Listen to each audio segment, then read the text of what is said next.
Hello' নমস্কাৰ ফ্ৰেণ্ডসকল, আৰু মই কালিৰ পৰা ভিডিঅ' দিব পৰা নাই মোৰ চেনেলত কিছুমান ঘৰুৱা প্ৰব্লেমৰ কাৰণে ভিডিঅ' দিব পৰা নাই। তো আপোনালোকে চেনেলটো ছাবস্ক্ৰাইব কৰি ল'ব সকলোৱে। যিবিলাকে এতিয়া মোৰ ভিডিঅ' চাই আছে সকলোৱে ছাবস্ক্ৰাইব কৰি বেল আইকনটো ক্লিক কৰি দিব। তো আজিৰ ভিডিঅ'ত মই আপোনালোকৰ মাজলৈ এটা টিপছ এটা লৈ আহিছোঁ। এইটো টিপছ এইবিলাকৰ কাৰণে যিবিলাকৰ ভোটাৰ আইডি নাই, এতিয়ালৈকে 18 বছৰ হৈ গৈছে আৰু ভোটাৰ আইডি চৰকাৰৰ পৰা দিয়া নাই। তো সেইবিলাকৰ কাৰণে এইটো ভিডিঅ' বনাইছোঁ। ভোটাৰ আইডিখন আপুনি কেনেকৈ ল'ব পাৰিব আপোনাৰ ঘৰত। এইটো কোৰিয়াৰৰ মাধ্যমেৰে আহি যাব আপোনাৰ এড্ৰেছত, যিটো এড্ৰেছত আপুনি ল'ব বিচাৰে। তো এইটো ভিডিঅ'ত এইটো প্ৰচেছে জনাম কেনেকৈ এইটো ল'ব পাৰে, গোটেইখিনি ষ্টেপ বাই ষ্টেপ বুজাই দিম। আপুনি ভিডিঅ'টো সম্পূৰ্ণ চাই থাকিব। প্ৰথমতে আপুনি আপোনাৰ মোবাইলত থকা ক্ৰোম ব্ৰাউজাৰটো অ'পেন কৰি ল'ব।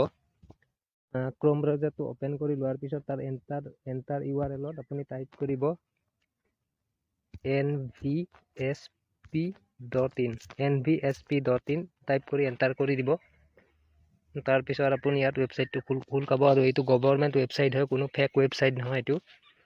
আপুনি 100% আহি যাব আপোনাৰ ভোটাৰ আইডি কাৰ্ডখন। তো তাৰপিছত আপুনি দেখা পাইছে লগইন আৰু ৰেজিষ্টাৰ অপশ্যন, তাত ক্লিক কৰিব। তাত ক্লিক কৰাৰ পিছত আপুনি একদম তললৈ আহি তাত দেখা পাব don't have account register as new user, এইটোত ক্লিক কৰিব, এইটো অপশ্যনত। তাৰপিছত ইয়াত আপুনি ৰেজিষ্টাৰ কৰিব লাগিব আপোনাৰ মোবাইল নাম্বাৰ আৰু কেপচা, এইটো মিলাই ল'ব লাগিব টেক্সবিলাক। আৰু এইটো আই হেভ এপিক নাম্বাৰটো আপুনি বুজি পোৱা নাই নিশ্চয় কি বস্তু। এইটো আপুনি কাম কৰিব আপোনাৰ পৰিয়ালৰ যিকোনো সদস্যৰ আপুনি ভোটাৰ আইডি কাৰ্ড থকা যিকোনো সদস্যৰ আপুনি এপিক নাম্বাৰটো ইয়াত দি দিব। তাৰপিছত ইমেইল এড্ৰেছ, পাছৱৰ্ড গোটেইখিনি দি ৰেজিষ্টাৰ কৰিব। তাৰপিছত মিনিমাম আপোনাৰ 4-5 দিনৰ ভিতৰত এইটো কোৰিয়াৰৰ মাধ্যমে বা আপোনাৰ পোষ্ট অফিচ যিটো আছে, আপোনাৰ যদি নিয়াৰেষ্ট পোষ্ট অফিচ আছে, তো পোষ্ট অফিচৰ সহায়ত আহি যাব। এইটো 100% আহি যাব। তো যিবিলাকে নাপায় মোক কমেণ্ট কৰি জনাব পাৰে। তো এইটোৱে আছিল আজিৰ ভিডিঅ'। ঠিক আছে, ধন্যবাদ।